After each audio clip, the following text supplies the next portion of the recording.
Question solution analysis unit 9 chapter 4 mean free path. Unit 9 kinetic behavior of gases, chapter 4 mean free path। JEE main 2023 में इस chapter से total 2 question पूछे गए थे। अभी हम लोग इसी क्वेश्चन और सॉल्यूशन का कंप्लीट डिस्कशन करेंगे। यूनिट 9 से टोटल 22 क्वेश्चन पूछे गए थे। तो हम लोग क्वेश्चन सॉल्यूशन देखने से पहले इस चैप्टर में कौन कौन से इंपॉर्टेंट टॉपिक्स हैं, सब टॉपिक्स हैं और उससे जुड़ा हुआ फॉर्मूलाज जिसकी जरूरत पड़ेगी इस 2 क्वेश्चन को सॉल्व करने में। तो पहले हम लोग उसको देखते हैं। तो आइए पहले हम लोग टॉपिक्स और सब टॉपिक्स को देख लेते हैं।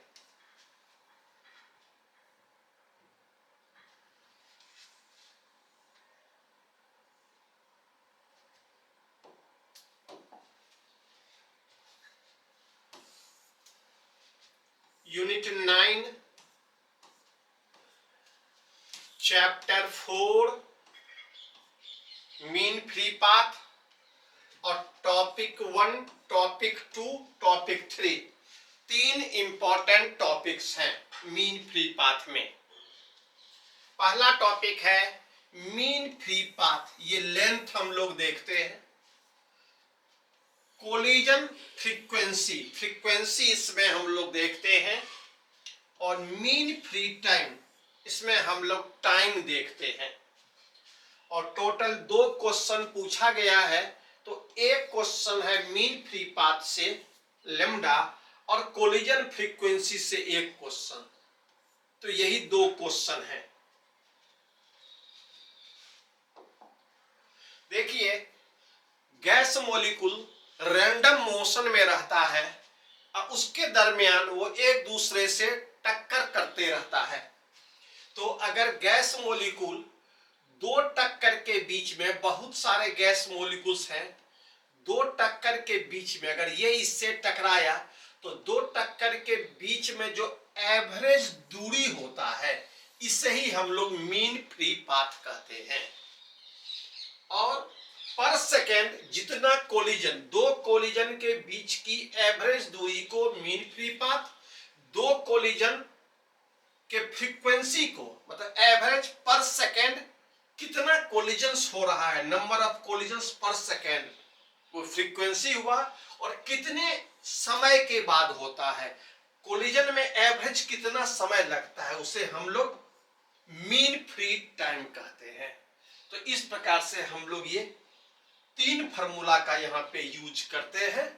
आइए तो मीन फ्री पाथ 2 कोलिजन के बीच में जो एवरेज दूरी होती है उसका सिंबल लेम्डा होता है और यह डिपेंड करता है गैस मॉलिक्यूल किस टेम्परेचर पे है, सैंपल क्या प्रेशर है, और आर तो गैस कांस्टेंट होता है, एन एवोगैड्रो नंबर है, ये डी स्क्वायर क्या साइज है गैस मॉलिक्यूल का, गैस मॉलिक्यूल का डायमीटर, ये गैस मॉलिक्यूल है तो इसके डायमीटर को हम लोग डी बताते हैं।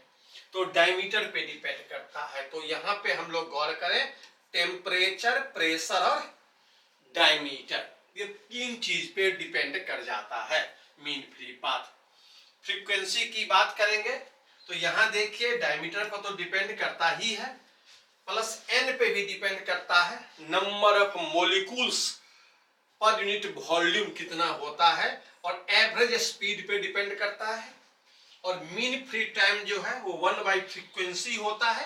तो ये भी average speed, number per unit volume और डायमीटर। तो इस तरह से हम लोग ये तीन फार्मूला देखे, इसी पे सब सवाल रहते हैं और ये दो फार्मूला अभी हम लोग यूज करेंगे सवाल में। देखा जाए पहला सवाल, फर्स्ट पहला सवाल क्या कह रहा है, देखिए पहला सवाल है mean free path molecule certain gas का एसटीपी पे, स्टैंडर्ड टेम्परेचर एंड प्रेशर पे 1500 डी दिया गया है। मतलब डू फिजिक्स नो फिजिक्स में हम लोग लिख रहे हैं एसटीपी पे λ1 दिया हुआ है, स्टैंडर्ड टेम्परेचर प्रेशर पे λ1 दिया हुआ है, ये हमारे पास λ1 है। डी जो है वो diameter of the gas molecule है।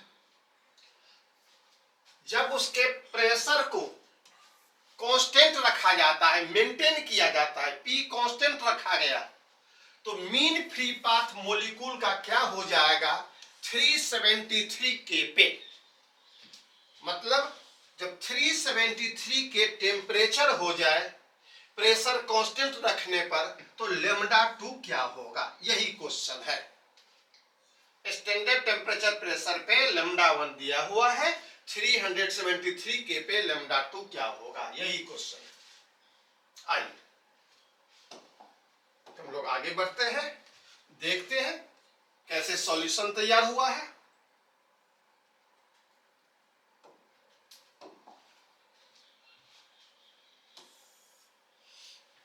तो डू फिजिक्स नो फिजिक्स में हम लोगों ने बनाया मैथमेटिकली, ये देखने के लिए जो क्या दिया हुआ है क्या निकालना है। तो एसटीपी पे दिया हुआ है λ1, 373 के पे हमको λ2 निकालना है। तो एसटीपी का टेम्परेचर क्या होता है, तो आप जानते हैं 273 के। तो आपको T1 दिया हुआ है, λ1 दिया हुआ है, T2 दिया हुआ है, λ2 निकालना है। आइए स्टेप 1 क्या फार्मूला लगाते हैं। स्टेप 1 में हम लोग फार्मूला गौर करते हैं, स्टेप 2 में कैलकुलेशन करते हैं। तो mean free path lambda depend करता है R T by √2 pi D square NaP। यहाँ पे P कांस्टेंट है, Na तो कांस्टेंट है ही, डायमीटर गैस मॉलिक्यूल कांस्टेंट, तो lambda proportional to T formula. बस सेकेंड स्टेप सॉल्व कर दीजिए। रेशियो लेना है क्या, λ2 by λ1 equal to T2 by T1, λ2 equal to T2 by T1 into λ1, T2 373, T1 273 into 1500D। Solve कीजिए, 1.37 into 1500D is equal to 2049D। सही answer क्या है, सही ऑप्शन 2 है। लेमडा और टी में रिलेशन, ये क्वेश्चन था। मीन फ्री पाथ और टेम्परेचर। आइए सेकेंड क्वेश्चन, नेक्स्ट हम लोग देखते हैं। आइए next question,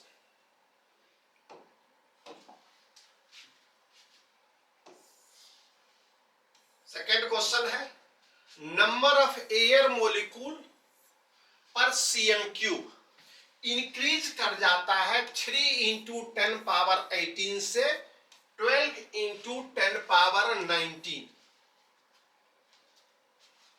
3 into 10 power 19 to 12 into 10 power 19। तो इसका मतलब है नंबर दिया हुआ है, number per unit volume gas का, नंबर पर यूनिट वॉल्यूम। मतलब डू फिजिक्स नो फिजिक्स में देखिए, हम देखे N1 दिया हुआ है 3 इंटू 10 पावर 19 cm क्यूब पर cm क्यूब, और N2 दिया हुआ है बढ़ करके हो गया कितना 12 इंटू 10 पावर 19 पर cm क्यूब। तो रेशियो क्या होगा कोलिजन फ्रीक्वेंसी का, गौर कीजिए, कोलिजन फ्रीक्वेंसी का रेशियो निकालना है before and after increase. Before मतलब जब N1 ये था, आफ्टर मतलब ये N2 ये था। ये मेरे पास क्या हो गया बिफोर, और ये क्या हो गया आफ्टर। इंक्रीज करने से पहले, इंक्रीज करने के बाद। तो N1 पे F1, N2 पे F2, तो F1 बाई F2 क्या होगा, यही सवाल पूछ रहा है। आइए देखिए कैसे इसको सॉल्व किया गया है।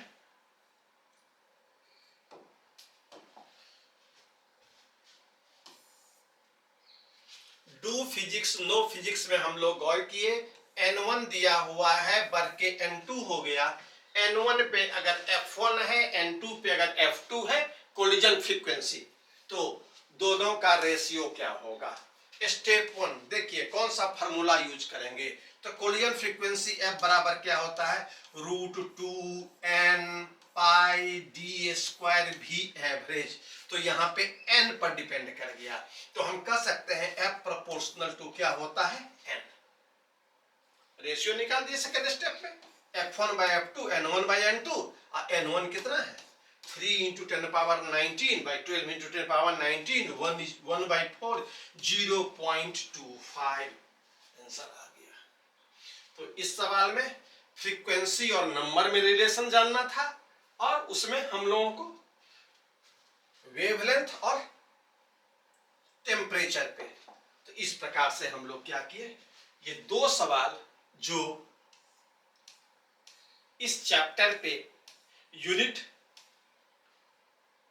9 चैप्टर 4 मीन फ्री पाथ पे था, उसको हम लोग डिस्कस किए। हम लोग अगले क्वेश्चन सॉल्यूशन एनालिसिस में फिर मिलते हैं।